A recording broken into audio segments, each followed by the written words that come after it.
নমস্কাৰ বিশ্লেষণ অনুষ্ঠানটিলৈ আপোনাক সদতিকে আদৰণি জনাইছোঁ মই মৃণাল তালুকদাৰ মই কিবা কোৱাৰ আগতেই চাগে আপুনি মোৰ পিছত যেটো বা মোৰ বেকগ্ৰাউণ্ডত যেটো ভাঙি থকা মিউজিকটো শুনিছে অলপ ভাবিছে এইটো মই সদায় কৰি থকা ৰাজনৈতিক শ্ব'টো নহয় মই আকৌ সাধাৰণতে মিউজিকেল শ্ব' বা এণ্টাৰটেইনমেণ্ট জগতৰ লগত শ্ব'ৰ লগত মই নকৰোঁ সেয়া মোৰ জনৰ নহয় কিন্তু যি দুটামান কৰিছিলোঁ যোৱা বছৰকেইটাত তাৰে এটা আপোনালোকে বহুতেই কৰিছে আৰু সেয়াই আকৌ আজি সেইকেইজন মানুহক লৈ প্ৰায় 2টা বছৰৰ সন্মুখত আপোনালোকৰ সন্মুখত থিয় হৈছোঁ সেয়া হ'ল বাউল হয় অসমীয়া বাউল অসমৰ পৰা যোৱা 3গৰাকী যুৱক যুৱতীৰ জীৱন কাহিনী তেওঁলোকৰ আধ্যাত্মিকতা আৰু গোটেই জীৱনৰ পৰিক্ৰমা তাৰ বিষয়ে 2টা বছৰ আগতে এটা অনুষ্ঠান কৰিছিলোঁ আৰু আজি কোভিডৰ 1 বছৰৰ পিছত তেওঁলোকক আকৌ মই বাটত পাইছোঁ সাৱটি লৈছোঁ আজি ইয়ালৈকে লৈ আনি পেলাই আপোনালোকৰ সন্মুখত এই ৰাজনীতিক ধামখুমীয়াৰ মাজত সেইখন পৃথিৱীৰ লগত অলপ টেলিভিশ্যনৰ সীমাবদ্ধতাৰ মাজত সেই আধ্যাত্মিকতা আৰু বাউলৰ বিশালতাৰ মাজত অলপ কথা অলপ গুণগুণোৱা নাজানো কিমান পাৰিম কিমানখিনি আগুৱাই লৈ যাম কিন্তু যিসকলে বাউল ভাল পায় লালনৰ কথা জানে এই গানৰ বা বাউলৰ সুৰৰ মাজেৰে দোতাৰাৰ মাজেৰে একতাৰাৰ মাজেৰে সেই পৃথিৱীখনৰ কথা জানিবলৈ বিচাৰে সেই অনুসন্ধিৎসু মন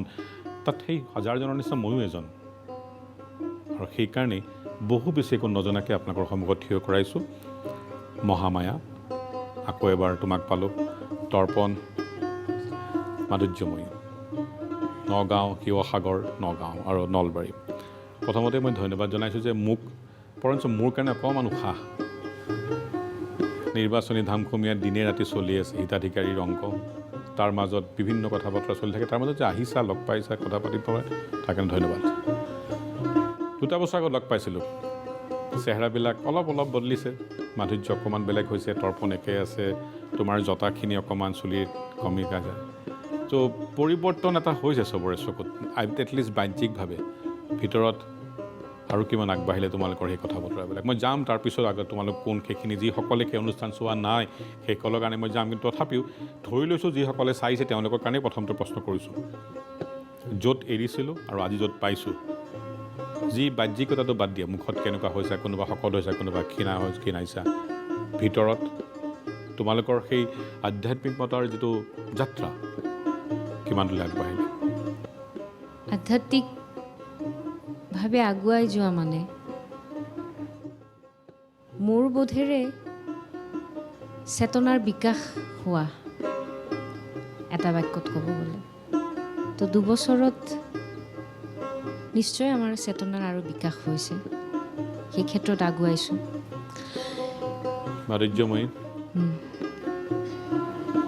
সহজকৈ ক'বলৈ গ'লে আধ্যাত্মিকতাটো জীৱনৰ এটা অংশ তো যি কাৰণে আমি গৈছিলোঁ যে এইকাৰণে গৈছিলোঁ যে তাত জীৱনটো আৰু সুন্দৰকৈ চোৱাৰ দৰ্জাখন খোল খাইছিল তো সেই দৰ্জাৰে আমি 2 বছৰত আৰু আগুৱাই গৈছোঁ আৰু খুব সহজভাৱে জীৱনটো আৰু বহুত বেছি আমাৰ কাৰণে ধুনীয়া হৈছে আৰু সুন্দৰ হৈছে 2 বছৰ আগত যেতিয়া মই তোমালোকক পাইছিলোঁ মোৰ কাৰণে তোমালোক বিস্ময় আছিলা যে অসমৰ পৰা 3গৰাকী যুৱক যুৱতীয়ে পঢ়িবলৈ গৈছিলে শান্তি নিকেতনত তাৰ পৰা বাউল হৈ পেলাই পৰিয়ালৰ পৰা আঁতৰি আহি পেলাই জীৱন কৰিছে হাতৰ এই 2 বছৰত তেনেকুৱা আৰু কোনো গোট গ'লগৈ নেকি ইয়াৰ পৰা অসমৰ পৰা বাউল হ'বৰ কাৰণে দেখা যোৱা নাই সেইটো হয়তো বিচাৰিবলৈহে আমি আকৌ এবাৰ অসমলৈ ঘূৰি আহিছোঁ যদি আৰু কোনোবা যাব পৰা আছে তুমি শিৱসাগৰৰ নহয় মোৰ গোলাঘাটত ঘৰ গোলাঘাটত ক'ত ঘৰ গোলাঘাটত মোৰ ঘৰ হৈছে কমাৰগাঁও বুলি এটা জেগা বোকাখাটৰ ওচৰে কিহৰ মানে তাৰণাত বা কি বিচাৰি পেলাই এটা সুন্দৰ সুঠাম যুৱক তুমি জিন্স টি চাৰ্ট গগলছ পিন্ধি হাতত ভাল ফোন লৈ মোবাইল লৈ পেলাই ফেচবুকত এটা আপডেট দি কিমানটা লাইক আহে কিমান ঘণ্টাত যিটো প্ৰতিযোগিতা সাধাৰণতে কৰে সেইটোৰ পৰা এটা বেলেগ ল'বলৈ গুচি গৈ যায় সেই ভৰ যৌৱনত কি বিচাৰি কিয় হ'লা কেতিয়া গ'লা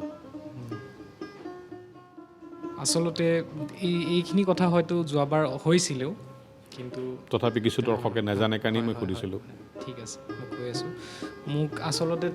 তাইৰ লগত পঢ়িহে মই গৈছিলোঁ বাউল গান শুনিবলৈ তেতিয়াহ'লে প্ৰশ্নটো মই মাহামায়ালৈ ঠেলি দিছোঁ কিন্তু তাৰপিছত আহিম তৰ্পণলৈকে যে একেটা কথাই কিহৰ কাৰণে তুমিতো গুৱাহাটীত আছিলা মই জনামতে তুমি গান্ধী বস্তিত ভাড়া কৰি তেতিয়া পঢ়ি আছে তাৰ পৰা তুমি শান্তিনিকেতন গ'লা এই যিটো কাৰবাৰ বাউল তেতিয়াও অসমীয়া আমাৰ বাউল নাছিলে আৰু দুবছৰৰ পিছত লগাইছোঁ আজি আকৌ যে তেতিয়াও অসমৰ পৰা আৰু বাউল হোৱাকৈ নাইগৈ তেনে অৱস্থাত মই তোমালোকৰ কথা সুধিছোঁ বাউল আচলতে বাউল হৈছে এটা ভিতৰৰ জাৰ্ণি এই জাৰ্ণিটো বাহিৰত নহয়েই একেবাৰে মানে বাহিৰত যিকোনো আপুনি ৱৰ্ল্ডত যিকোনো মেটেৰিয়েলিষ্টিক ঘটনাৰ লগত এইটো বস্তু এইটোৱে পাৰ্থক্য আছে যে আমি জাৰ্ণিটো ভিতৰত কৰি আছোঁ যে জাৰ্ণি ভিতৰত কেনেকৈ হৈ আছে বা ভিতৰৰ যে এটা জাৰ্ণি থাকে সেইটো মই যেতিয়া প্ৰথম বাউল গান শুনিছোঁ তেতিয়া সেই শব্দবিলাকে মোক খুব টাচ কৰিছিলে আৰু মই সৰুৰ পৰা গান গাওঁ কিন্তু কেতিয়াও তেনেকুৱা শব্দ পোৱা নাই যি কেৱল ভিতৰত দেহৰ কথা কৈছে মনৰ কথা কৈছে স্পিৰিটৰ কথা কৈছে তো তেতিয়া মই ভাবিলোঁ যে ইমান দিনেতো বাহিৰতে দেখা পাইছোঁ মা দেউতা সমাজ বন্ধু বান্ধৱ কিন্তু এইটো দেখোন বেলেগ জাৰ্ণি এটা যিটো নিজকে বুজা যায় এই যে শৰীৰটো মই পাইছোঁ মই আহিছোঁ এই শৰীৰটোত এটা মন বুলি বস্তু আছে তাতে বিবেক আছে আৱেগ আছে চেতনা আছে অৱচেতন মন আছে অচেতন মন আছে এই গোটেইখিনি বস্তুৰ এটা জাৰ্ণি আছে সেই জাৰ্ণিখিনিতো মই আউটাৰ ৱৰ্ল্ডত মই এটা আউটাৰ জাৰ্ণি পাম ইনৱাৰ্ড ৱৰ্ল্ডত মই এটা ইনাৰ জাৰ্ণি পাম তো সেইটো দেখিছিলোঁ মই বাউল গান শুনি সেইটো ভিতৰত মোক ক'ৰবাত নক কৰি আছিলে কিবা এটা আছে বেলেগ কিবা এটা যিটো একেবাৰেই উপলব্ধিত নাছিল তেতিয়া বাহিৰৰ ছাকচেছটোৱে ভাবিছিলোঁ এইটোৱে জীৱনৰ শেষ কথা কিবা এটা হ'ব লাগে কিবা এটা কৰিব লাগে ভালকৈ পঢ়িব লাগে মই এইবিলাক নেলাগে বুলি কোৱা নাই এইবিলাকতো লাগেই আৰু যেতিয়া ঘটনাবিলাক ডিচিপ্লিন হৈ যাব তেতিয়া বাহিৰৰ যিকোনো বস্তুৱে আপুনি যি কৰিব সেইটোৱে সুন্দৰ হৈ উঠিব তো বাউলৰ মাজত মই সেইটো দেখিছিলোঁ ইমান সাধাৰণভাৱে চলিছে কিন্তু ইমান উচ্চ এটা মানে চিন্তা ধাৰণা সেইটো হয়তো নিজে চকুৰে নেদেখিলে এইটো বুজা নাযাব সেইটো দেখিয়ে আকৃষ্ট হৈছিলোঁ যে কি লাগে জীৱনটো জীয়াই থাকিবলৈ ইমান কেলে নিজৰ ওপৰতে তেতিয়া এই লাগিছিল যে ইমান ডিজায়াৰ্ছ ইমান ইচ্ছা ইমান এইবিলাক আকাংক্ষা ইমান ক'ত দৌৰি আছোঁ মানে কি হ'ব এইবিলাক পালে কি হ'ব আল্টিমেটলি তৰ্পণ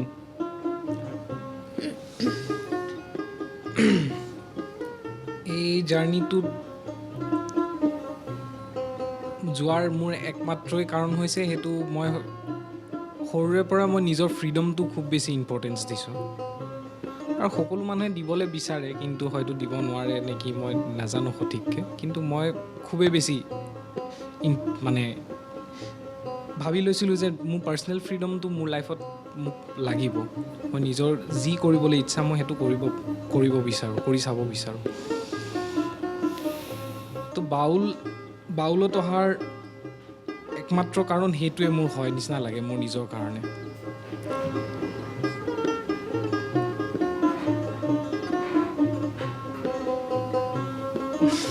মাধুৰ্যময়ী মোৰ কাৰণে বুলি নহয় সকলো মানুহৰে জীৱনৰ চাৰ্চিংটোৱে সেইটো যে কি কৰিলে ভাল লাগিব সেইটো যাত্ৰাতে চব মানুহ আগুৱায় তো ময়ো তেনেকৈয়ে আগুৱাইছিলোঁ গান বাজনা ভাল লাগে কৰিছিলোঁ তাৰপিছত কলকাতাত গৈ সিহঁতৰ বন্ধুত্বক খুব ভাল লাগিছিল সেইটোত আছিলোঁ তাৰপিছত গৈ বাউলটো দেখিলোঁ যে তাত এটা নতুন কিবা এটা আছে, যিটো মহামায়ে ক'লে যে বাহিৰত আৰু বেলেগত নুশুনা কথা, যে ভিতৰত এখন জগত আছে, সেইখনো চাবলগীয়া কিবা আছে নেকি, কেতিয়াওতো সৰুৰ পৰা শুনা নাই, এইটোতো নতুন কথা। তো ধৰক মানে আমাৰ আগৰ শ্ব'টোতে মানুহৰ ইমান কিউৰিচিটি কেলৈ হৈছিল, সেইটো এটা কাৰণ যে নুশুনা কিছুমান কথা। তো আমিও তেনেকৈয়ে এট্ৰেক্ট হৈছিলোঁ আৰু তাত গৈ চালোঁ যে তেতিয়াহ'লে সেইখননো কি জাৰ্ণি, সেইটোতো জানিবলগীয়া আছে। তো এখোজকৈ যাওঁতে এতিয়া যদি ভাবোঁ যে মানে সেই আদিম যুগৰ পৰা মানৱ সভ্যতা যেনেকৈ আগুৱাইছে, আজি যিটো অৱস্থাত আছে মানুহ, মানে ছায়েন্সৰ ফালৰ পৰা কিমান আৱিষ্কাৰ হৈছে বা মানে কিমান সুবিধা, মানে আগতে মানুহ খোজকাঢ়ি গৈছিল, এতিয়া গাড়ী মটৰ এৰোপ্লেন খোৱা বোৱাৰ পৰা মানে চব ফালৰ পৰা আপোনাৰ এভেইলেবিলিটিৰ শেষ নাই, মানে বাহ্যিক বস্তুৰ চব আছে। কিন্তু আপুনি যদি চাবলৈ যায় মানুহৰ ডিপ্ৰেশ্যন এইবিলাক লাহে লাহে বাঢ়িছে, মানুহৰ ছুইচাইড কেছ বাঢ়িছে, তেতিয়াহ'লে মানৱ সভ্যতা যিটো জাৰ্ণিত ইমান ফ'ৰ্চফুলি আগুৱাইছে, তেতিয়াহ'লে ক'ৰবাত কিবা এটা গণ্ডগোল এটা হৈছে, তেতিয়াহ'লে মানুহবিলাক ইমান ডিপ্ৰেছড কেলৈ হৈছে? মানুহে মানে মানুহৰ উন্নতিটো, এইটো মই ছায়েন্সৰ আৱিষ্কাৰক মানে সেইটো গুৰুত্ব দিবই লাগিব, কাৰণ আজি আপোনাৰ চকাৰ যিটো আৱিষ্কাৰ, সেইটো মানৱ সভ্যতাৰ কাৰণে মানে সাংঘাতিক এটা আশীৰ্বাদ, যিটো নহ'লে আমি জগতে এতিয়া ইমূৰৰ পৰা সিমূৰলৈ নেভাবাকৈ আমি চলি আছোঁ। তো সেইবিলাক চব আৱিষ্কাৰ হৈ আছে, তেনেকৈ মানুহ এটা সাংঘাতিকভাৱে আগুৱাই গৈ আছে সভ্যতা, কিন্তু সন্মুখৰ ফালে গৈ আছে কাৰচিনডাল, কিন্তু এইফালে ভিতৰ ফালে মানুহ যোৱা নাই। সেইকাৰণে কিছুমান মানে আজি সমাজত বিভিন্ন ডিছবেলেঞ্চ, সমাজৰ ইমান অন্যায় অত্যাচাৰ, সেইবিলাক হোৱাৰ কাৰণটো আমি দেখা পালোঁ যে কেৱল ভিতৰলৈ জাৰ্ণিটো যে এটা আছে, ভিতৰখনো মানে এতিয়া ক'লে এনেকুৱা লাগে যে নতুন কথা কৈছোঁ আমি, কিন্তু এইটো মানে এইটো এক্সিষ্ট কৰিয়ে আছে মানে নেচাৰত, যে এই দুটা ডাইমেনশ্যন চব সময়তে এক্সিষ্ট কৰি আছে। ইণ্ডিয়াৰ কাৰণে মোৰ এনেকুৱা নালাগে, ইণ্ডিয়াৰ কাৰণে এইটো নতুন বস্তু, কেলে ইণ্ডিয়াই একমাত্ৰ পৃথিৱীত স্পিৰিচুৱেল কাণ্ট্ৰি বুলি জনা যায়। কিন্তু স্পিৰিচুৱেল কথাটোক কিন্তু আমি ধাৰ্মিক কথা হিচাপে ল'ব নোৱাৰোঁ, দুটাৰ পাৰ্থক্য আছে কিন্তু। তো সেই ঘটনাবিলাক জানিব লাগিব। ইমান শাস্ত্ৰ গ্ৰন্থ এইবিলাকৰ যে এই গল্পবিলাকৰ আঁৰত যে মানুহক আল্টিমেটলি ভিতৰলৈ লৈ যাবলৈ চেষ্টা কৰা হৈছে, সেইটো বুজিব লাগিব। এইবিলাকৰ নামত ভেদাভেদ আনিলে নহ'ব। এইবিলাক খুব সুস্থ বস্তু আচলতে, মানুহ সুস্থ কৰিবলৈ একমাত্ৰ ৱে, কিন্তু এইটো বেলেগ ৱে নাই। কেলৈ আপোনাক এটা কথা মই আজি ক'বলৈ বিচাৰিছোঁ, এনেকুৱাও হৈছে যে সমাজত এটা ছেকশ্যন পিপুল আছে যিবিলাক ধৰ আমি যিখিনি কৈছোঁ লোৱাৰ class, middle class, upper class, তো বিভিন্ন ধৰণৰ ক্লাছিফিকেশ্যন আছে ছ'চাইটিত ফাইনেন্সিয়েলি চাবলৈ গ'লে। তো এনেকুৱা হয় যে এচাম মানুহে খুব বেছি ধনী হৈ গৈ আছে, এচাম মানুহে খাবলৈ পোৱা নাই। কিন্তু আমি এনেকুৱা মানুহ বহুত লগ পাইছোঁ, একো অভাৱ নাই, মেটেৰিয়েলিষ্টিক লাইফত একো অভাৱ নাই, কিন্তু আমাক আহি পেলাই কৈছে কি হ'ল, একো শান্তি পোৱা নাই। তো কুৱেশ্যন মাৰ্কটো তাতে, কিন্তু কেলৈ পোৱা নাই। আকৌ আমি এনেকুৱা মানুহো লগ পাইছোঁ গাঁৱত, যিয়ে নিজৰ বাগানতে কৰা শাকেদি ভাত খায়, কিন্তু সি এনেকুৱা শান্ত মানুহ, ইমানে পিচফুলি আছে, ইমানে ধুনীয়া মানুহ, সেই মানুহক দেখি আমি শিকিছোঁ। তো এইটো কেনেকৈ পচিবল হৈছে? মোৰ কুৱেশ্যনটো ইয়াতে, যদি সমাজখনৰ বাহিৰৰ লেয়াৰটো ঠিক হ'লেই যদি চব ঠিক হৈ যায়, তেতিয়াহ'লেতো ৰিচ পিপুলবিলাকেতো কেৱল শান্তিত থাকিব লাগিছিলে, যিবিলাক মানে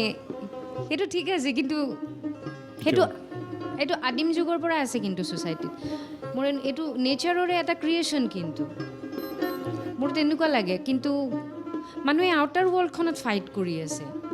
কথাটো হ'ল যে ইনাৰ ৱৰ্ল্ডখনলৈ গুচি আহক চবে। ইমান কম বয়সতে মাধুৰ্যময় এইবিলাক কথা আহে কেনেকৈ? আৰু এটা কথা মই কৈ লওঁ কথাটো, সেইটো হ'ল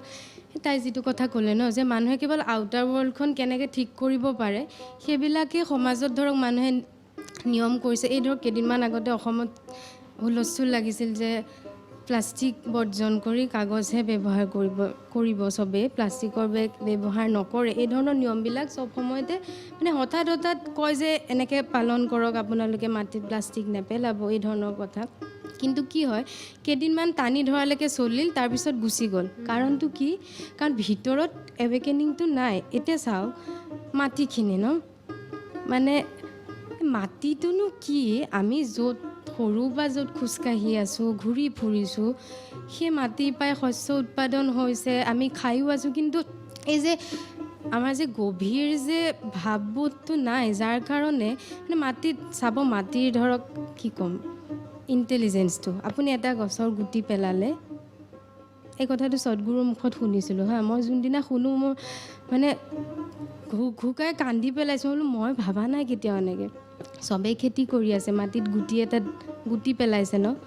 তো কেতিয়াওতো এনেকুৱা হোৱা নাই। পালেং শাকৰ গুটি এটাৰ পৰা ধনিয়া পাতটো ওলোৱা নাই কেতিয়াও, পালেঙেই ওলায়। তেতিয়াহ'লে যি মাটিখিনিৰ ওপৰত ইমান অত্যাচাৰ কৰি আছোঁ, সিহঁতৰ ইণ্টেলিজেঞ্চটো ক'ত আছে? আমি চাইছোঁ জানো কেতিয়াবা? তাৰপিছত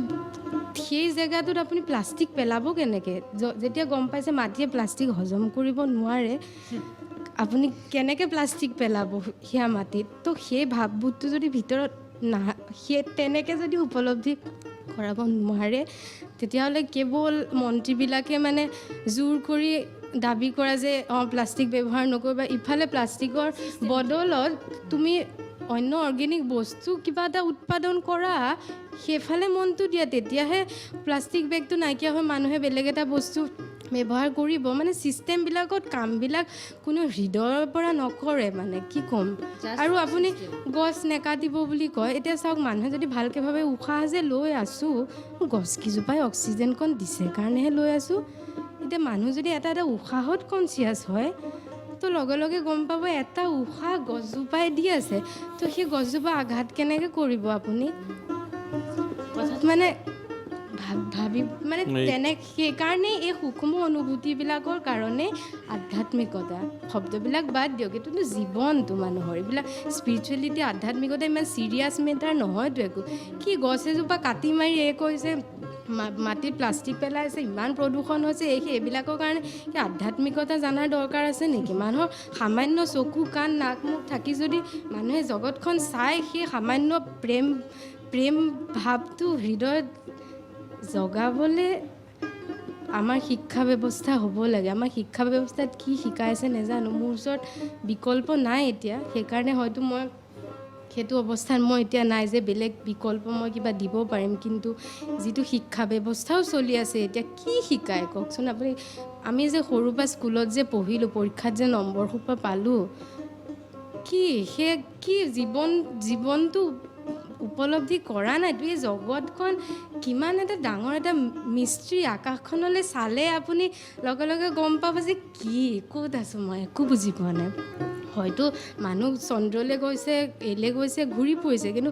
যোন গৈছে তেওঁলোকৰ পৰা আমি বস্তুবিলাক কিতাপত পঢ়িছোঁ, কিন্তু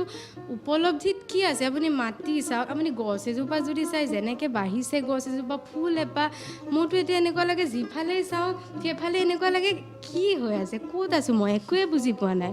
আধ্যাত্মিকতা সেইটোৱে, আপুনি এটা মানে চব সময়তে এটা ৱণ্ডাৰ লৈ আপুনি জীয়াই থাকিব। আৰু যেতিয়া এই চৰ্চাত থাকিব, মানুহে কাকো আঘাত কৰিব নোৱাৰে, সেইটো মানে ডেম চিয়'ৰ কথা।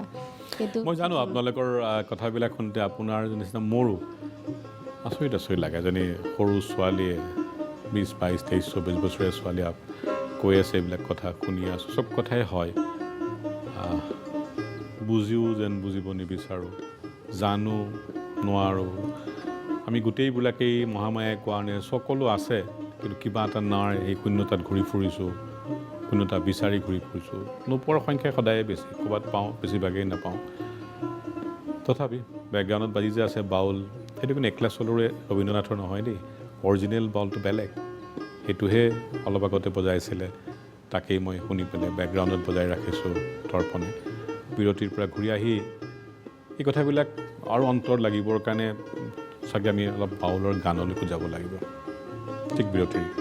পাছতে।